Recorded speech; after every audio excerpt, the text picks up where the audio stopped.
어느 순간부터 외로움이 사람들을 죽인다라고 하는 아주 자극적인 제목으로 여러 연구 논문이나 미디어 기사들이 쏟아져 나오기도 했어요. 왜냐하면 실제로 이 외로움을 주관적으로 많이 경험하시는 분들께서 여러 가지 감염병 질환에 취약하시기도 하고 특히 회복이 더뎌서 좀 쉽게 앓고 지나갈 수 있는 질병에도 오랫동안 회복이 안 되는 문제들을 보이기 시작해서 여러 의료 시스템 혹은 그러니까 의학적인 관점에서나 공중보건적인 관점에서 이 외로움을 아주 진지하게 들여다보기 시작했죠. 신종 코로나 바이러스 감염증과 관련돼서 사람들이 많이들 외로움을 경험하기 시작했어요.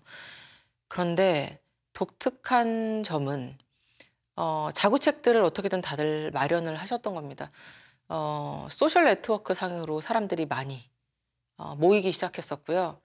그 소셜 미디어를 통해서 동료들을 얻어나가기도 시작하셨고, 그리고 어르신분들 같은 경우에는 처음에는 다들 마스크를 벗고 어떻게든 만나려고 하셨지만, 혹은 집에만 있으려고 하셨지만, 어느 순간부터는 적절히 마스크를 쓰고 정자에 모여서 삼삼오오 이야기도 나누시고 이런 여러 가지 방법들을 찾아 나가셨어요. 그래서 사실은 생각보다 외로움에 다들 잘 대처하고 있는 것으로 보이기는 합니다. 물론 이제 아닌 분들도 있어요. 외로움이 우리들한테 어떤 영향을 미치냐, 아까 짧게 말씀드렸듯이 실제로 우리의 면역 체계를 흐트러뜨립니다. 그래서 예를 들어서 상처가 만약에 나면 상처가 쉽게 아물지 않아요. 외로움이 심하면 감기에도 더 잘 걸려요. 우리 몸이 충분히 건강해지려면 사실은 다른 사람하고 어느 정도는 부대끼면서 살아야 된다는 뜻이기는 합니다. 물론 이 외로움이라고 하는 것은 역시 지각된 외로움이에요. 내가 혼자 있어도 별로 외롭지 않으면 외롭지 않은 거예요. 저희가 심리 평가나 이런 것들을 할 때 자기 마음을 터놓고 지낼 수 있는 친구가 몇 명 정도 돼요? 이렇게 여쭤봅니다. 선생님들도 한번 생각해 보시겠어요? 내 속마음을 터놓고 얘기할 수 있는 사람 몇 명 정도 될까? 선생님들이 만약에 한 명 정도요. 어떨 것 같으세요? 심리학적으로? 괜찮아요. 한 명도 없어요. 그것도 사실 괜찮아요. 사실 민폐 끼치고 싶어 하지 않은 분들이 한 명도 없어요. 이렇게 얘기 많이 하십니다. 내가 힘든 얘기 괜히 털어놨다가 다른 사람도 힘들면 어떡하나. 분명히 말씀드리고 싶은 것은 민폐라고 하는 단어가 굉장히 민폐인데요. 이 민폐라고 하는 단어가 사실은 일본하고 우리나라인가밖에 없을 거예요. 그러니까 제가 맨 처음에 외국 교수들하고 이메일을 주고받을 때 민폐 끼쳐서 죄송합니다라는 단어를 너무 찾고 싶었는데 결국엔 찾지 못해서 그게 그렇게 송구스럽더라고요. 근데 나중에 알고 봤더니 그런 표현을 쓰는 것 자체가 외국 사람들 입장에서 좀 지나친 한국 문화다 이렇게 본다고는 하시더라고요. 뭐가 그렇게 민폐라는 거지? 이게 왜 이런 일들이 일어나냐면 다른 사람한테 야 오늘 같이 밥 먹자. 오늘 나랑 같이 있어주라. 오늘 뭐 내 얘기 좀 들어줘라. 이렇게 편안하게 우리나라 사람들은 얘기를 잘 못해요. 거절당할 수도 있다고 생각하고 질문을 던지셔야 돼요. 오늘 나랑 같이 놀래? 내 얘기 좀 들어줄래? 나 힘든 거 있는데 좀 들어줄래? 거절당할 수도 있다고 생각하고. 그런데 아직은 그런 문화가 아니긴 한 거죠. 이 민폐라는 것 때문에. 분명히 말할 수 있는 거는 민폐라는 것에 눌려 있으신 분들은요.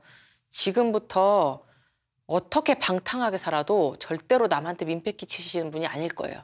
그 기준이 남다르기 때문에 어떻게 이기적으로 살아도 절대 민폐 안 끼치실 겁니다. 그러니까 조금 이기적으로 사셔도 돼요. 자기 위주로. 근데 오늘 조금 드릴 말씀은 좀 외로움에 너무 몰입되다가 오히려 자기 위주로 경도되는 분들에 대한 얘기예요.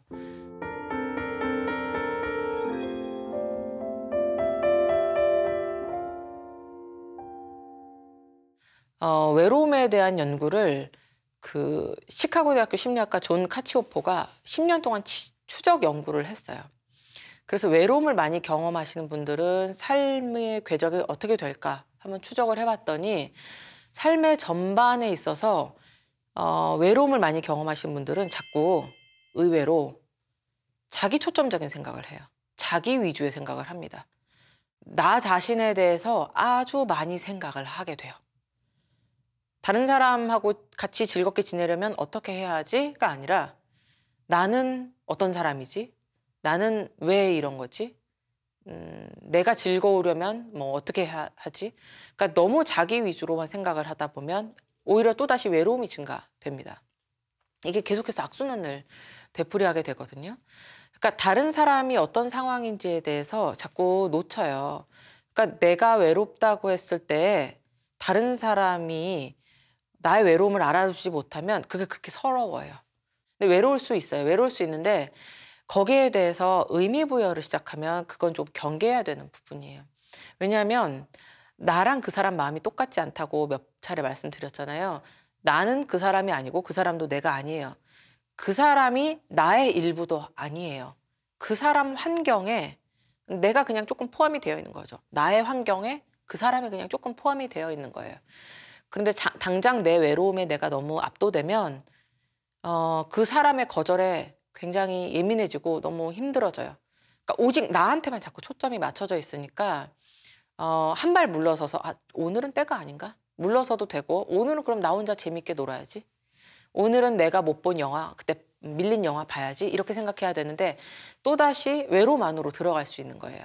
또다시 나의 개념에 나의 자존감에 부정적인 라벨링을 또 덧붙입니다.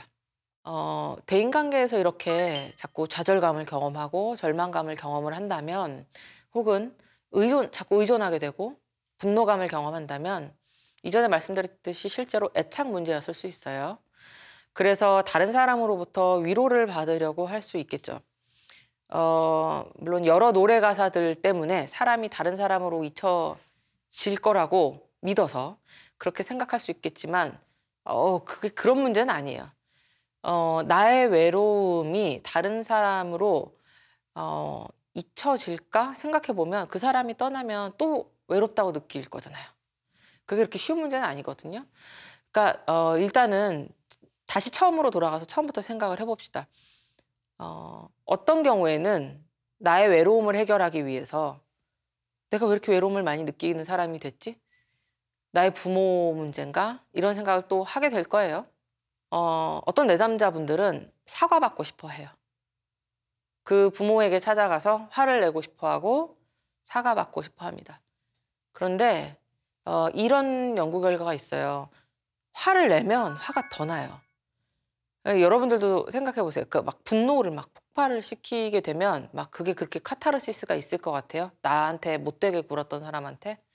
그런다고 해서 그 사람이 뭔가 나한테 막 정말 진심의 사과를 한다면 그건 도움이 되겠지만 내가 다른 사람한테 그렇게 화를 낸다고 해서 그 사람이 그렇게 갑자기 바뀌지는 않아요. 실제로 화를 내면 화가 더 나고요. 그렇게 해서 얻는 카타르시스라는 건 실제로는 없습니다. 이 카타르시스라고 하는 용어가 조금 잘못 해석이 되고 있는데 보통 다른 뭐 영화나 음악이나 이런 것들을 들으면서 간접적으로 경험하는 대리적으로 충족되는 그런 감정의 표출 이런 것들이 카타르시스지 내가 진짜 막 물건을 부수고 다른 사람을 막 정말 때리고 이런 것으로 분노가 풀리지는 않아요. 더 보통 아주 폭력적인 방법으로 그 화가 이완이 됩니다. 그런 방식을 사용하는 건 별로 좋은 방법이 아니에요. 점점 더 파괴적인 행동을 하게 될 거거든요. 심리치료 장면에서 부모에게 나 꼭 한마디 하고 싶다. 나를 왜 이렇게 슬프게 키웠는지, 나를 왜 이렇게 나를 왜 이렇게 외롭게 키웠는지 한마디 하고 싶다. 이런 분들한테는 저희가 보통 많이 권하는 건 편지 쓰게 하는 거예요. 그 편지를 꼭 붙일 필요는 없어요. 편지를 쓰는 것만으로도 일단은 하고 싶은 이야기들을 아주 성숙한 수준에서 정돈할 수가 있거든요. 그래서 나를 괴롭혔던 사람들, 나를 힘들게 했던 사람들한테 편지를 쓰게끔 하는 거죠.